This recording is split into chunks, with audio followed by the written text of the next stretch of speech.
Lorsque le prince William a épousé Kate Middleton, des millions de téléspectateurs du monde entier ont observé l'héritier au trône britannique choisir sa future reine. Personne n'aurait alors cru que les noces de son frère cadet provoqueraient un jour tout autant d'émoi et d'anticipation. C'est sans doute parce que Harry a choisi de faire d'une jeune américaine typique une authentique princesse. On dirait un conte de fées, le prince et l'actrice. Cette histoire a effectivement tout l'air d'un film de Disney.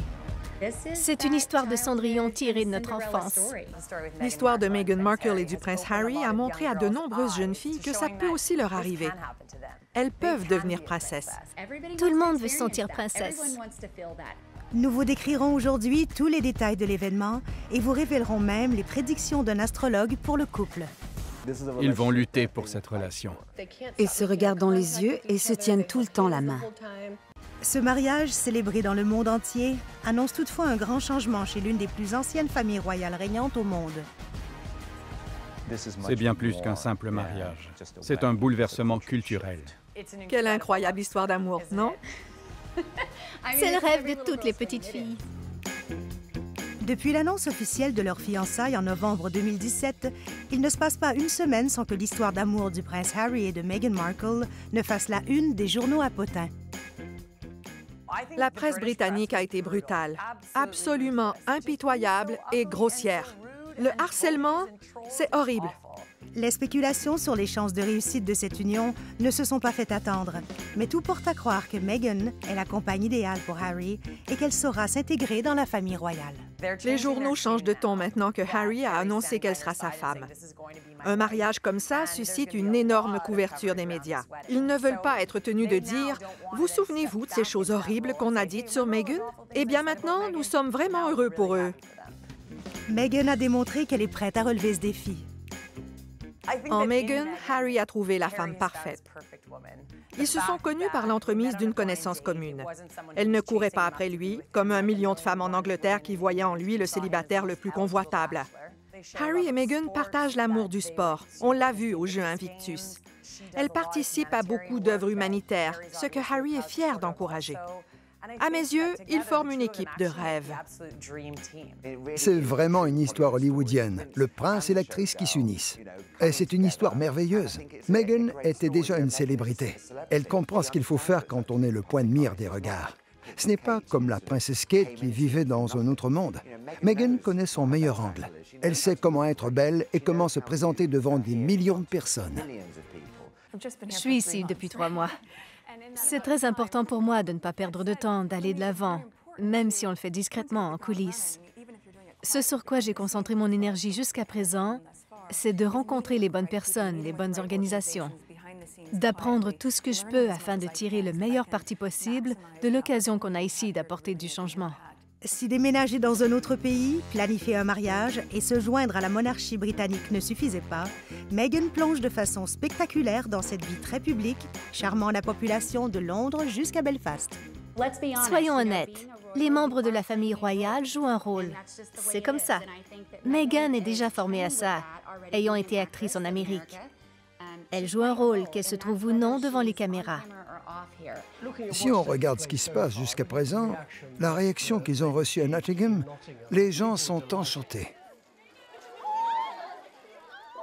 Avec une approche similaire à celle de Lady Diana, Meghan explore tranquillement et discrètement les moyens d'apporter sa propre contribution en tant que membre de la famille royale.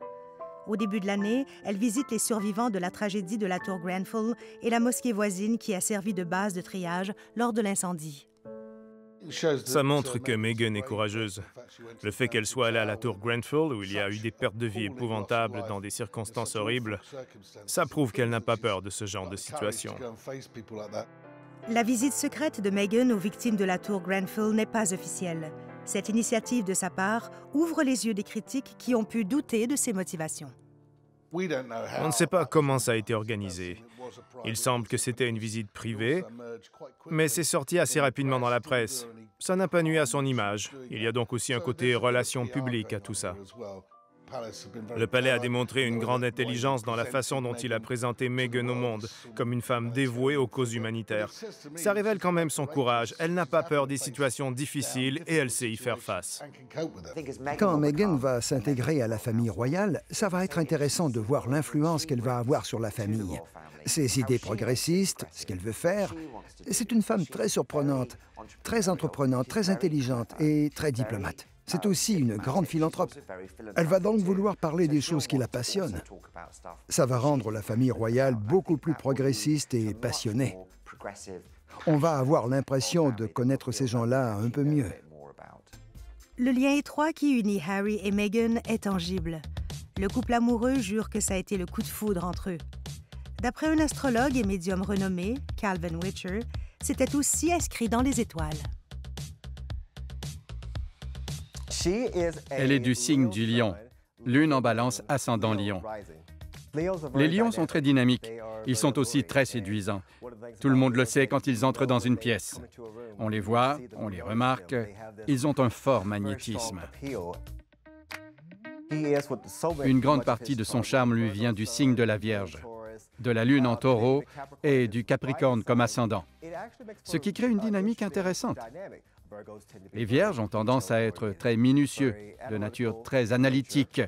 Une de leurs caractéristiques importantes, c'est qu'ils prennent leurs décisions de façon très calculée. Ils envisagent tout et ils savent exactement dans quoi ils s'embarquent. Comme le prince Harry. C'est lui qui a pris la décision, c'est ce qu'il lui fallait. Une des difficultés associées aux Vierges, c'est qu'ils sont parfois très critiques, minutieux, mais un peu têtus dans leur approche des choses et leur façon de faire. Ils peuvent constater un problème, mais pas nécessairement avoir envie de faire quoi que ce soit pour le régler. S'ils remarquent que la maison a besoin d'un peu d'ordre, ça ne signifie pas qu'ils vont ramasser les vêtements.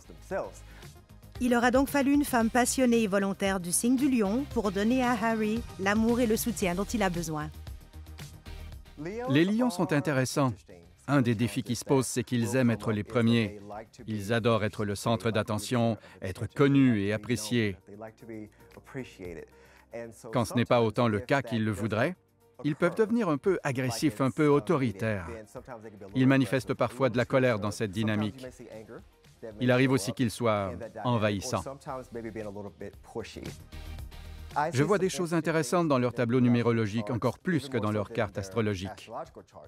Il a un chemin de vie numéro 1 et elle, un chemin de vie numéro 4. Il est très fort et indépendant, c'est un pionnier. Il est destiné à faire les choses différemment. Il est censé commencer des choses que personne d'autre n'a jamais faites auparavant. Pour elle, maintenant, c'est un chemin de vie numéro 4 qui est centré sur la structure, sur l'appui. Elle peut donc lui offrir ce soutien-là, bien qu'elle trace aussi la voie dans plusieurs domaines différents. Je crois qu'ils se connaissaient dans une autre vie. Il y a ici des choses vraiment intéressantes.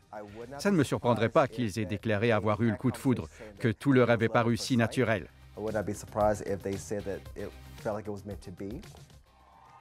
Alors que l'excitation monte pour le mariage du prince Harry et de Meghan Markle, il est impossible d'ignorer le vent de fraîcheur qu'apporte ce couple royal britannique non traditionnel. Les mariages royaux jouent toujours un rôle important pour réaffirmer la dynastie comme exemple de la puissance et de la stabilité de la famille royale. Ça se veut l'incarnation de ce que le pays représente. Ses parents étaient divorcés. Elle s'est démenée pour réussir à Hollywood. Quand une actrice a du succès à Hollywood, on sait tous quelles épreuves elle a dû traverser. C'est tellement difficile. Ce n'est pas la mariée royale la plus conventionnelle. C'est une divorcée de race mixte. Ses relations antérieures n'ont pas duré. Elle s'est sûrement créée une carapace. Elle a vécu beaucoup de choses. Elle a vu le monde et connu d'autres cultures. Certains journaux ne la montraient pas nécessairement en première page. Ils disaient qu'elle ne plaît pas à leur auditoire. À la télévision et dans les médias en ligne, par contre, c'était génial. La réaction était excellente. Ça laisse entendre qu'il y a une division en fonction de l'âge dans la façon dont on l'aperçoit. Il ne fait aucun doute que ce mariage royal va être bénéfique pour l'économie britannique. Le Royaume-Uni va avoir une bonne presse dans le monde entier grâce à ça. Les membres de la famille royale de cette génération-là vont jouer une sorte de rôle diplomatique discret, c'est déjà le cas. Ils vont souvent mettre de l'avant une approche plus souple de la diplomatie au milieu des négociations sur le Brexit. On a vu la famille royale faire des tournées en Europe pour montrer un visage différent du Royaume-Uni. Il n'y a pas de famille royale aux États-Unis. C'est comme ça. Il n'y en a jamais eu. Il y a beaucoup d'autres familles royales dans le monde, mais celle-ci est la plus grande d'entre elles. Voir une Américaine se marier dans ce genre de famille, ça dit « Oh oui, on a réussi. On fait partie de tout ça, nous aussi. » Si le protocole royal se relâche pour Meghan et Harry, c'est bien parce qu'il y a eu des précédents. D'autres avant eux ont lutté pour en arriver à cette nouvelle ère de mariages royaux. From the solemnity of the Abbey, the great pageant starts toward Buckingham Palace, the young couple now occupying the state coach.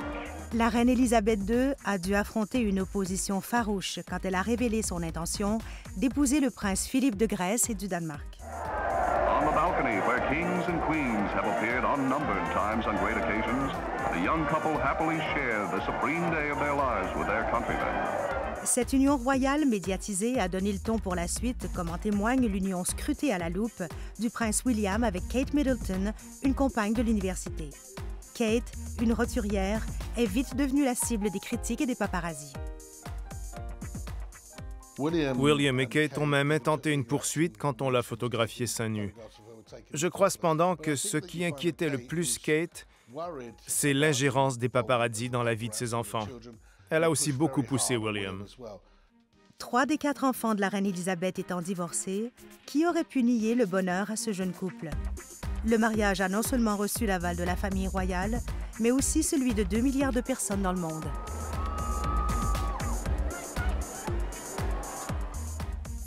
Pendant longtemps, l'idée de la famille a empoisonné la vie de la famille royale. À l'époque victorienne, la monarchie, c'était essentiellement une famille royale. C'est devenu le modèle de la famille dans ce pays. Albert, Victoria et leurs enfants étaient considérés comme une famille idéale.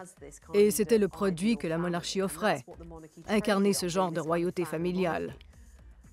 Ça a duré jusqu'aux années 80 et 90, quand les mariages des enfants de la reine se sont effondrés. L'idée que la famille royale était un modèle auquel on devait tous aspirer, qu'elle reflétait ce qu'on vivait et qu'elle représentait quelque chose, a commencé à poser problème. L'image de marque ne correspondait plus au produit et elle est devenue très toxique pour la monarchie. Cela dit, on assiste ces dernières années à une sorte de réaffirmation de la famille. William et Harry ont tiré des leçons des unions royales du passé. Ils ont vu leur mère malheureuse dans son mariage et décidé qu'ils ne voulaient pas vivre ça. William et Kate forment une jeune famille typique avec 3 enfants. Il y a aussi Harry et Meghan maintenant. On sent que les notions de la famille et du couple font un retour. Ils se rendent compte qu'ils peuvent être heureux, mais que c'est à eux de faire leur bonheur. Je pense que la reine Élisabeth a fini par l'admettre elle aussi. C'est pourquoi elle s'est montrée si compréhensive. Kate est devenue la duchesse de Cambridge et la première roturière depuis 1660 à se marier dans la famille royale britannique. En fait, plusieurs membres de la famille royale ont déjà épousé des roturiers. Charles s'est marié à une roturière, une divorcée. Sa première femme était aussi roturière. Certes, elle faisait partie de l'aristocratie, mais pas d'une famille royale. William et la princesse Margaret aussi ont marié des roturiers. D'abord, il ne reste plus de princesse allemande. Il faudrait beaucoup de chance pour arriver à trouver un membre disponible d'une autre famille royale, en espérant qu'il se crée un lien amoureux. Par ailleurs, je crois que cette époque est révolue. Il n'y a pas que le choix de William qui a fait tourner les têtes. Il y a aussi la robe de mariée, maintenant classique de Kate, dessinée par Sarah Burton d'Alexander McQueen. Cette robe a conquis les critiques de mode du monde entier. Je pense qu'elle s'est inspirée de la robe de Grace Kelly, qui avait une écharpe en satin et une traîne de 9 pieds. C'est une vraie robe de princesse. L'échec du mariage du prince Charles et de Diana est devenu l'obsession des médias quand celle-ci a révélé la liaison de son mari avec Camilla Parker Bowles dans une entrevue choc. Well, there were 3 of us in this marriage, so it was a bit crowded. Personne n'aurait cru au début que la jeune Lady Diana Spencer passerait bientôt des années dans la tourmente à cause de l'échec de son mariage. En fait, les noces de Charles et Diana semblaient sorties tout droit d'un film de Disney avec la robe de conte de fées assortie. La robe de la princesse Diana reflète pour moi les années 80. C'était une robe bouffante en taffetas irisé. Elle était très dramatique avec sa traîne de 25 pieds qui ne rentrait pas dans le carrosse. C'était superbe et aussi intemporel. Hélas, le mariage de Diana n'a pas duré. Comme c'était à prévoir, Charles a fini par épouser Camilla après avoir attendu l'approbation de la reine pendant des années. Charles et Camilla portent la charge du passé pour la façon dont la relation a évolué dans ses premiers jours, les implications pour Diana et tout le reste. Charles et Camilla étaient tous deux divorcés. Ils n'ont pas eu droit à tout le cérémonial des mariages royaux traditionnels. La célébration de leur union signalait toutefois que les temps avaient changé. Meghan Markle n'a donc pas à s'inquiéter parce qu'il s'agit de ses deuxièmes noces. Les unions des enfants de la reine n'ont pas été couronnées de succès. Quand la reine a su pour Meghan et Harry, et qu'il lui a dit que c'était sérieux, il semblerait qu'elle était très heureuse pour lui. Tout ce qu'elle veut, c'est que ses enfants, et bien sûr ses petits-enfants, soient heureux. Leur bonheur étant au centre de cet événement, passons maintenant aux célébrations et aux conjectures sur la robe et les chapeaux. Les correspondants royaux et les maisons de Paris n'ont pas cessé de spéculer sur l'identité du designer choisi. Son amie canadienne, Jessica Mulroney, a déjà été sa styliste. Elle aide sans doute Meghan à choisir le style de sa robe parce qu'on sait qu'elle s'occupe aussi de mariage. C'est la femme de Ben Mulroney, le fils de l'ex-premier ministre Brian Mulroney, et ils seront sans doute présents au mariage. Je suppose que Jessica a travaillé pour Meghan à maintes reprises. C'est donc la personne idéale pour l'appuyer en ce moment. Personne ne connaît mieux que les dessinatrices de mode Sally et Danielle Daneshou la pression de concevoir la robe de mariée parfaite pour des célébrités. Ayant récemment uni leurs forces avec la designer italienne Rosella Espanove pour leur nouvelle collection, elles savent ce qu'il faut pour que la mariée brille lors de son grand jour. Si c'était un mariage de célébrité, elle pourrait être plus fidèle à elle-même, souligner sa personnalité et porter ce qu'elle veut. Comme c'est un mariage royal et qu'il y a des règles à suivre, il va aussi lui falloir tenir compte du lieu, la chapelle Saint-Georges. Elle va respecter la reine et les règles.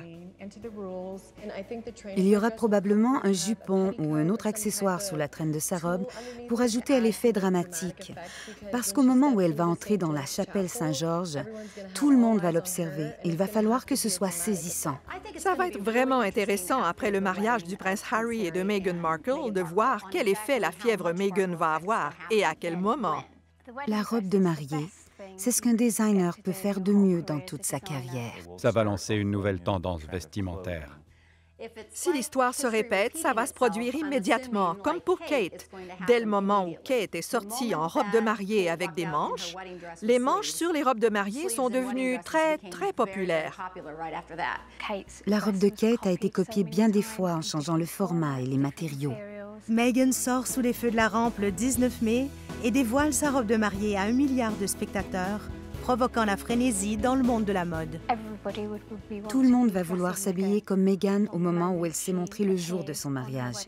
C'est photographié, télévisé. Elle va avoir un effet immense, comme pour toute autre célébrité. Mais elle, c'est une princesse, ce qui va faire une différence énorme. Meghan s'est bâtie une solide réputation en matière de tendance et de style, et l'industrie de la mode lui porte une grande attention. Ce qui va arriver, c'est que les créateurs de mode, qui font du prêt-à-porter, vont en produire rapidement et laisser leur stock s'écouler, jusqu'à ce que Meghan Markle donne sa touche personnelle à un autre vêtement.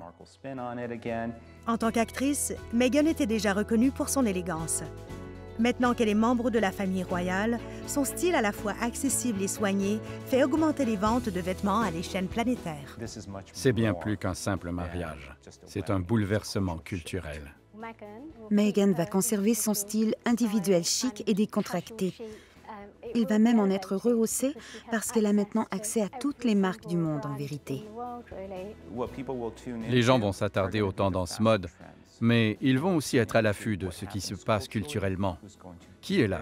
Qui d'autre accepte ce mariage et la nouvelle famille royale? Le design des robes a toujours joué un rôle essentiel dans les mariages royaux, surtout lorsque deux nations sont impliquées. Au Moyen Âge et au début de la période moderne, les mariages royaux étaient un outil pour créer des alliances diplomatiques. C'était donc très important. La robe de la reine Élisabeth II symbolisait son pouvoir sur la Grande-Bretagne et le Commonwealth. Mais plusieurs l'ont jugée trop ostentatoire, si peu de temps après la Deuxième Guerre mondiale. C'était 2 ans après la Seconde Guerre mondiale et les gens faisaient toujours la queue pour obtenir des rations. Les monarques devaient faire très attention de ne pas donner l'impression qu'ils dépensaient trop d'argent, alors que le peuple du Royaume-Uni traversait encore de grandes difficultés. On vit maintenant une époque très différente, mais je crois que Meghan entretient aussi un peu cette façon de penser. Une robe de mariée royale devrait plaire aux gens, résister à l'épreuve de la mode et être superbe vue de dos. Elle devient le symbole de cette union, politiquement et socialement, et passe ainsi à l'histoire. Espérons que Meghan n'a pas trop ressenti de pression. Avant les journaux et les caméras de télévision, les ambassadeurs qui assistaient aux mariages royaux écrivaient ensuite à la cour de leur pays pour décrire la splendeur de la cérémonie.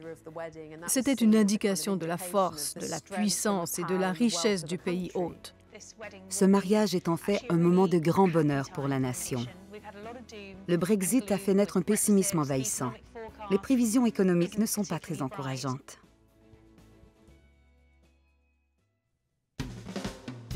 Bien que la robe de Meghan ait attiré toute l'attention, les invités n'ont pas eu la tâche facile non plus au moment de se choisir une tenue.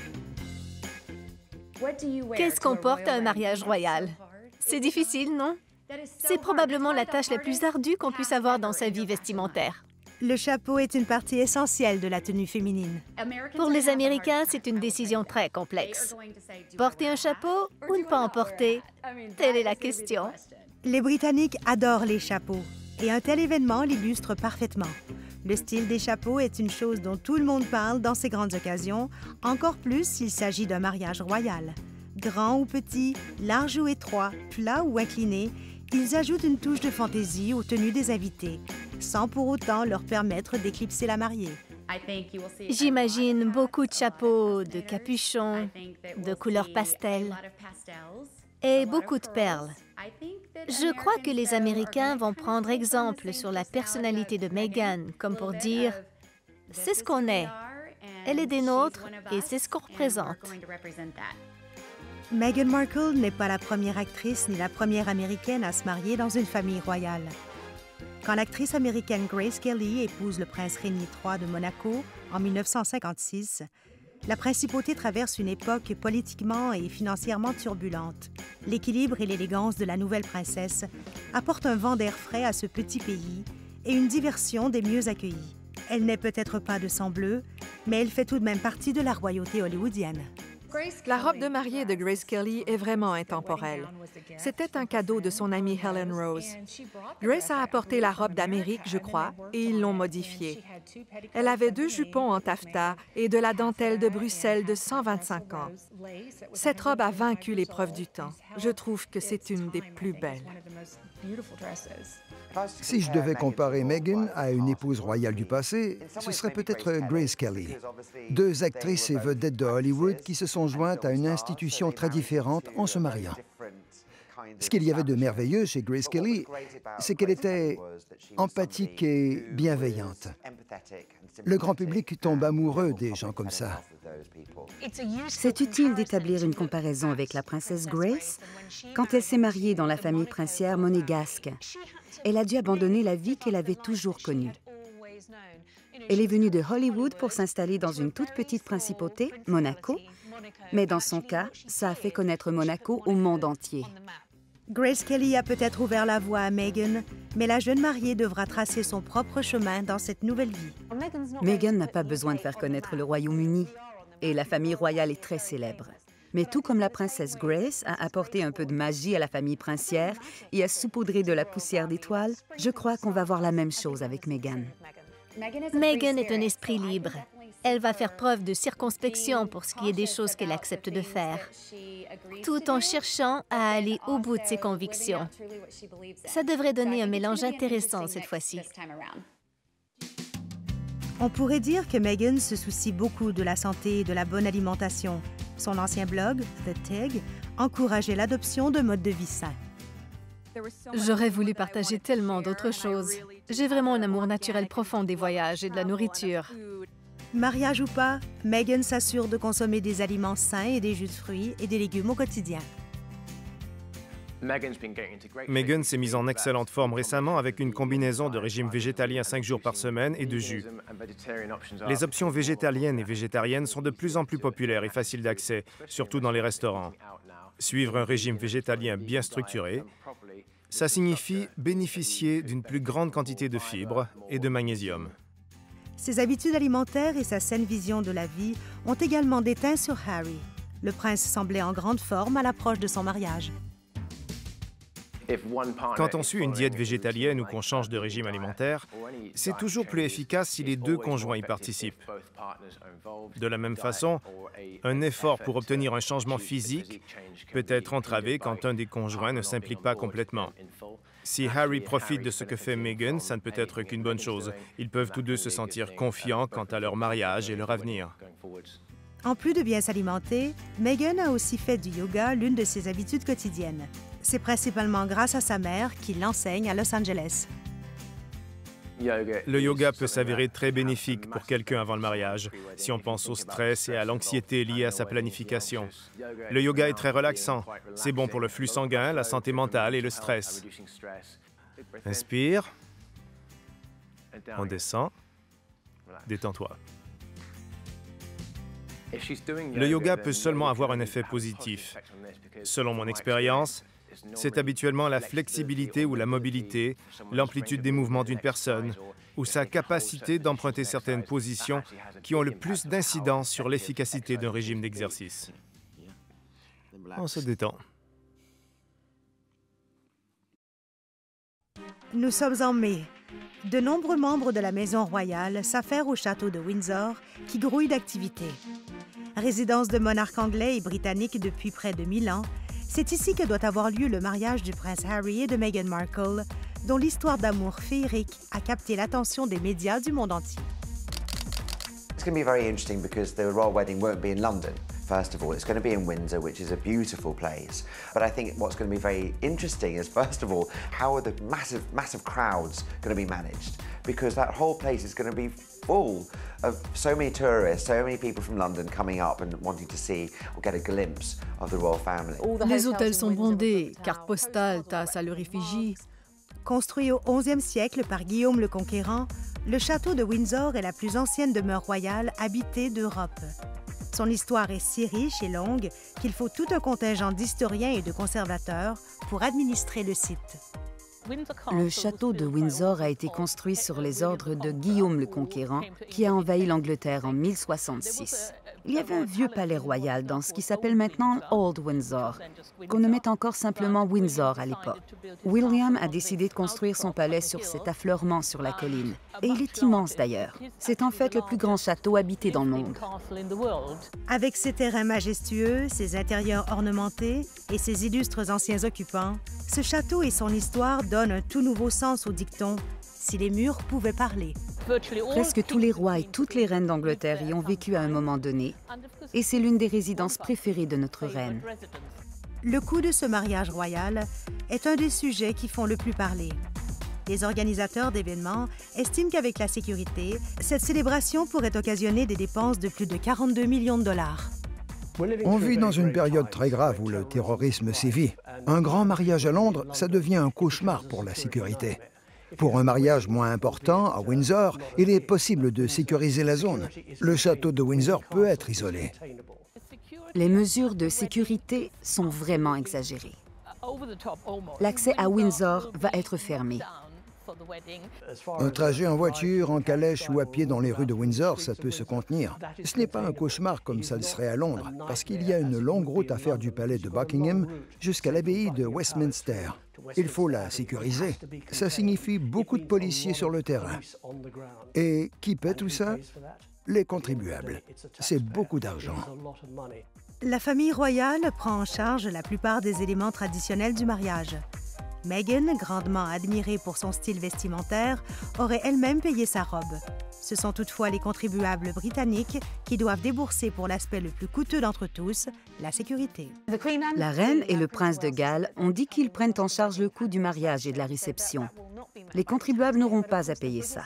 Mais la plus grosse facture pour les mariages royaux, c'est la sécurité. Ça a coûté des millions de livres pour le mariage de William et de Kate.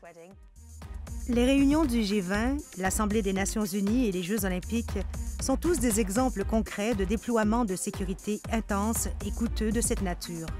Pour beaucoup, il est étonnant qu'un mariage entre dans cette catégorie. Ne minimisons pas le mariage de Meghan et Harry.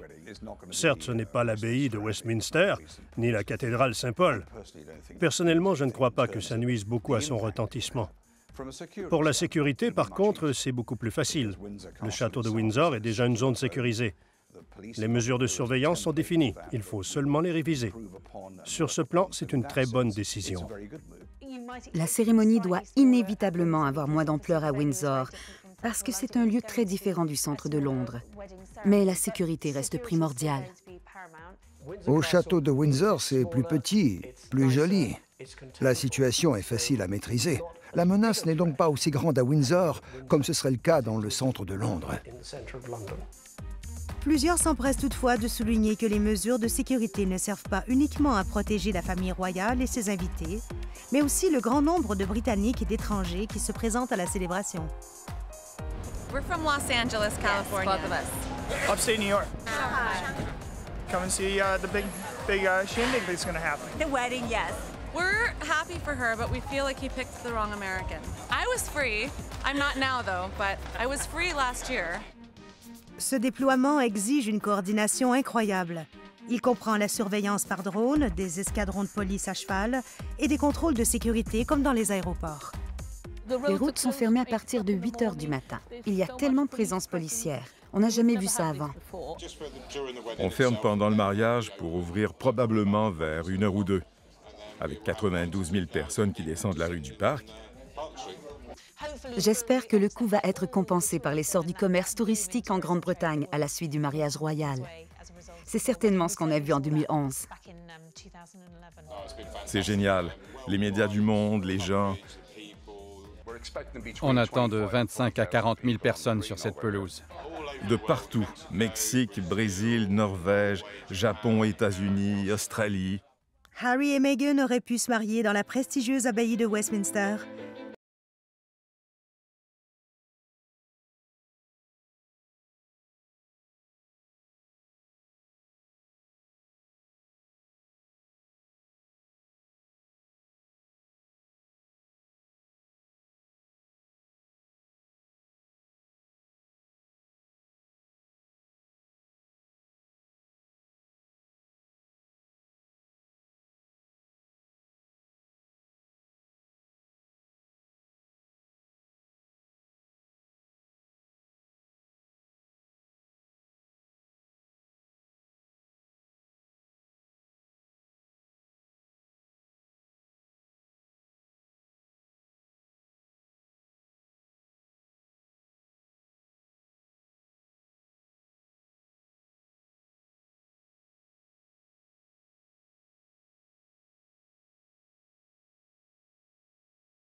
Régiment. Il est aussi allé à l'école au coin de la rue, au collège Eton. Apparemment, Meghan et lui ont passé beaucoup de temps à se faire la cour à Frogmore, qui était autrefois le domaine du duc de Windsor, le prince Édouard VIII. C'est vraiment génial qu'ils aient décidé de faire le mariage comme ça. Ça fait changement de la tradition. Encore une fois, ça montre que ce n'est pas un couple royal normal. Ils souhaitent changer les choses et tenir ça à Windsor parce que c'est plus intime. Nous sommes persuadés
The Pot Kiln, un favori des gens de la région pour ses viandes de gibier fraîches et ses boissons locales. Le Pot Kiln est la quintessence des pubs anglais. On y sert des bières qui sont brassées ici et de la nourriture qui a été élevée ici, dans les bois qui nous entourent. On a près de 9000 acres de terre agricole et boisée, ce qui nous distingue particulièrement. Notre garde-manger arrière, c'est toutes les denrées et le gibier sauvage qu'on peut manger. Au cœur de notre menu, il y a notre philosophie et notre culture, soit l'agriculture et l'élevage avec compassion. On est très axé sur les aliments sauvages et les plats typiquement britanniques. Les Middleton viennent ici depuis des années parce qu'ils habitent juste un peu plus haut sur cette route. C'est un endroit où ils se sentent en privé. Ils ont l'impression de pouvoir se divertir avec des amis et leur famille et ils savent qu'on va prendre soin d'eux. Quelques membres de la famille royale viennent ici. William, Kate et aussi Harry. Ils sont tous venus à un moment donné. Ils se mélangent aux autres clients et s'assoient tout simplement à une table. Certains peuvent les regarder en se posant des questions, mais eux... L'autre jour, ils ont déplacé les tables et commencé à jouer aux fléchettes. Il y a probablement une très grande différence qui s'applique à la famille royale. C'est de l'histoire plutôt que de la nostalgie. Plusieurs trouvent que l'histoire ne suscite pas d'émotion. La nostalgie, oui. Ce qu'on a vécu avec ses grands-parents, sa famille et ses amis, ça fait déballer un tas d'émotions.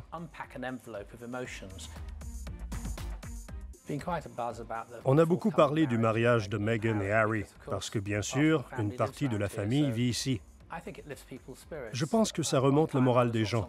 Autrefois, je ne m'intéressais pas à la famille royale, mais j'ai appris quelque chose ici en faisant la connaissance de Carol et Michael Middleton. Ils aident vraiment à stimuler le moral et l'enthousiasme des gens. C'est une famille bien équilibrée, très axée sur la famille, très unie et aux liens solides. Leurs vœux de mariage à peine prononcés, le prince Harry et Meghan Markle continuent de redéfinir la monarchie en tenant une réception debout qui rompt avec la tradition. D'après ce que j'ai entendu dire, on attend 600 invités au service nuptial. Mais je sais qu'une réception royale privée est prévue en fin de soirée. Ce sera sans doute une petite réception qui suivra la tradition avec 200 invités. Je pense que Meghan veut respecter ça pour la famille. Elle va démontrer sa personnalité avec la réception.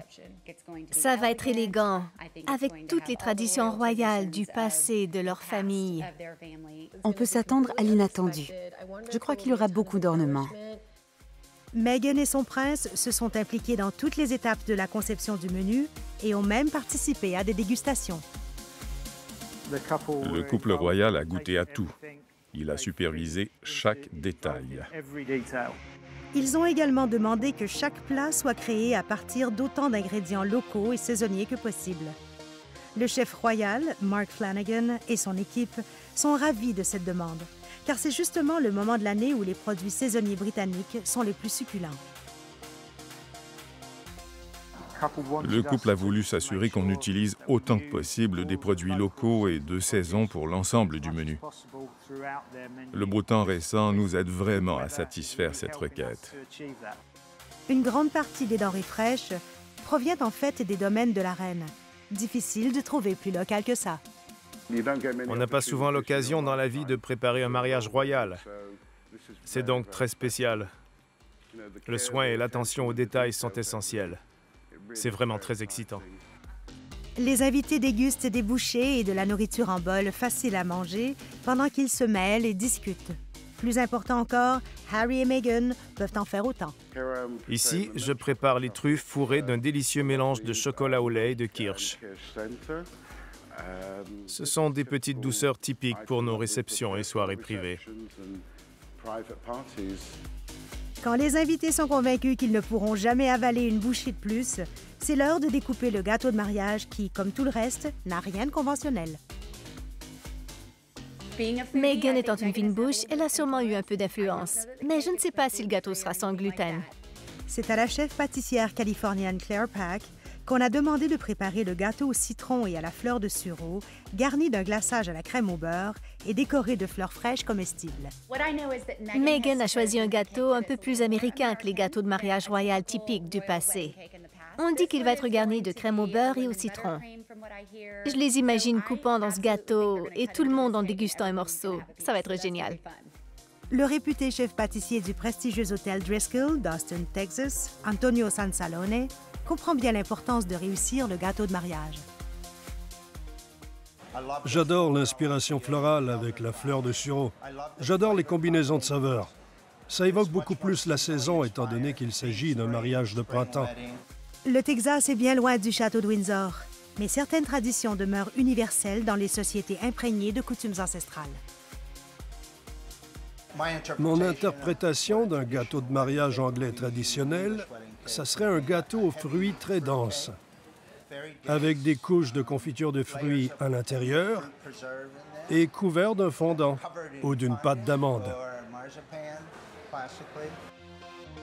Il reste à voir si le gâteau de mariage d'inspiration saisonnière de Harry et Meghan lancera une nouvelle tradition royale.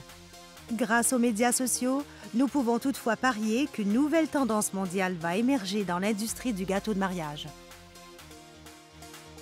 La façon dont les choses se font aujourd'hui, beaucoup des demandes de gâteaux sont inspirées de ce qui se voit dans les médias sociaux. Je suis sûr que les petites filles s'imaginent de quoi aurait l'air leur gâteau de mariage quand le grand jour, leur jour magique, va arriver. Il ne fait aucun doute que les goûts de Meghan ont inspiré ce gâteau de mariage. Mais ses racines californiennes s'harmonisent parfaitement avec le meilleur du printemps au Royaume-Uni.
Cette célébration de mariage a rompu avec une grande partie de la tradition royale, comme en ont témoigné les camions servant de la nourriture aux invités tard dans la nuit. C'est un signe des temps, mais ça en dit long sur le couple royal le plus récemment marié du Royaume-Uni. J'ai bien hâte de voir tout ce qu'elle va accomplir en tant que duchesse.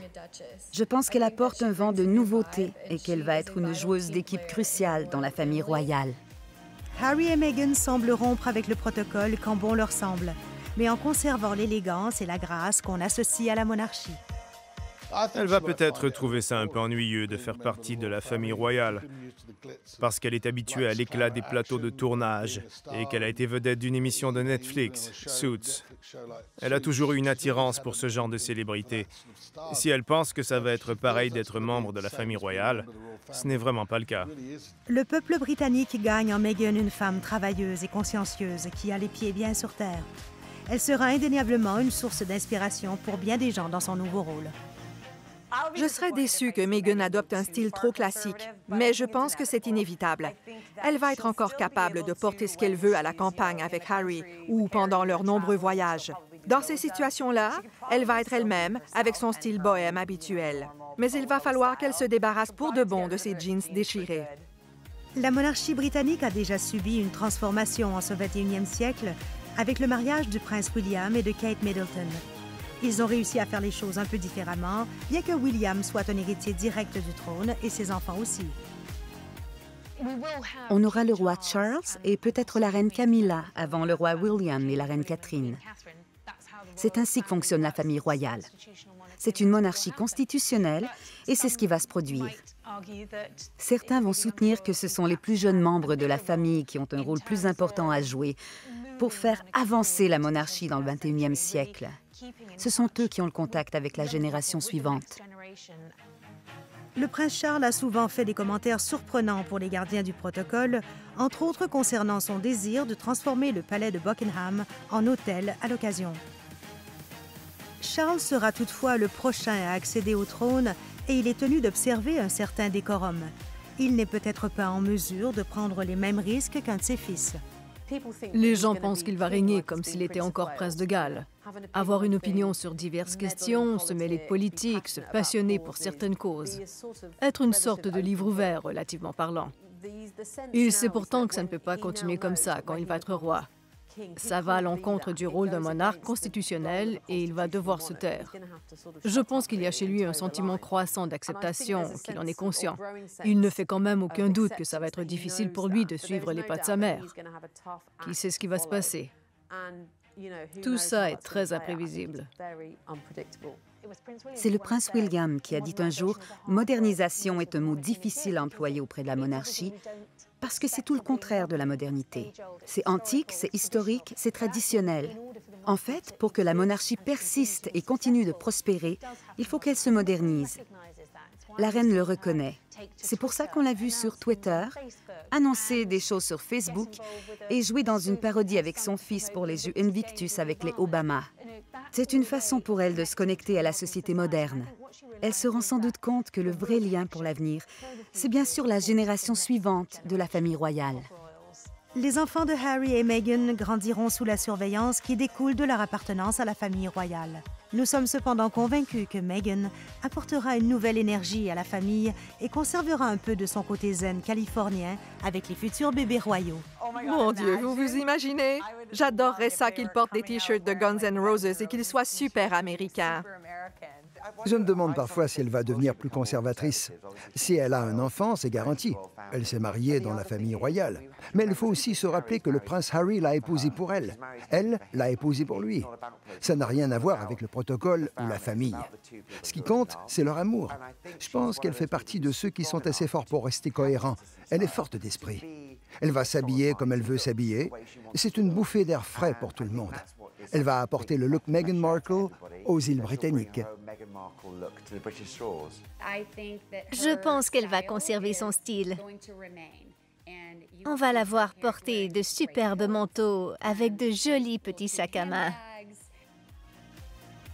Malgré les spéculations disgracieuses des trolls de l'Internet sur la couleur de peau des futurs enfants de Harry et Meghan, le reste du monde accepte avec joie les différences dans cette lignée royale. Elle reflète le Royaume-Uni d'aujourd'hui, après tout, et ouvre la voie aux autres membres de la famille royale qui tombent amoureux de soi-disant roturiers. Ça va être excitant de voir ces enfants-là, à moitié américains, à moitié anglais, grandir dans la famille royale. Cette relation entre Harry et Meghan Markle, ça n'aurait pas passé si facilement il y a 20 ans. On savait déjà que la famille royale avait évolué. Il fallait que ça change. C'était dépassé. Leur attitude à l'égard de la vie s'est actualisée. Et ça va s'améliorer encore plus maintenant avec des gens comme William et Harry. Leur bonheur compte plus que le protocole dans cette histoire. C'est un progrès fantastique. Je pense qu'ils veulent que ça dure. Le fait de ne pas avoir signé de contrat prénuptial en dit long. Ils semblent vraiment se dire « J'aime cette personne et je suis dans cette relation pour le long terme, peu importe qu'elle soit ou non de la famille royale. » Ce n'est pas une relation qui se brise facilement. Je crois que c'est pour toujours. C'est déjà la fin de ce jour de mariage historique. Il annonce cependant un avenir prometteur pour cette nouvelle génération de la famille royale qui est déterminée à laisser un héritage au profond retentissement pour le Royaume-Uni et le reste du monde.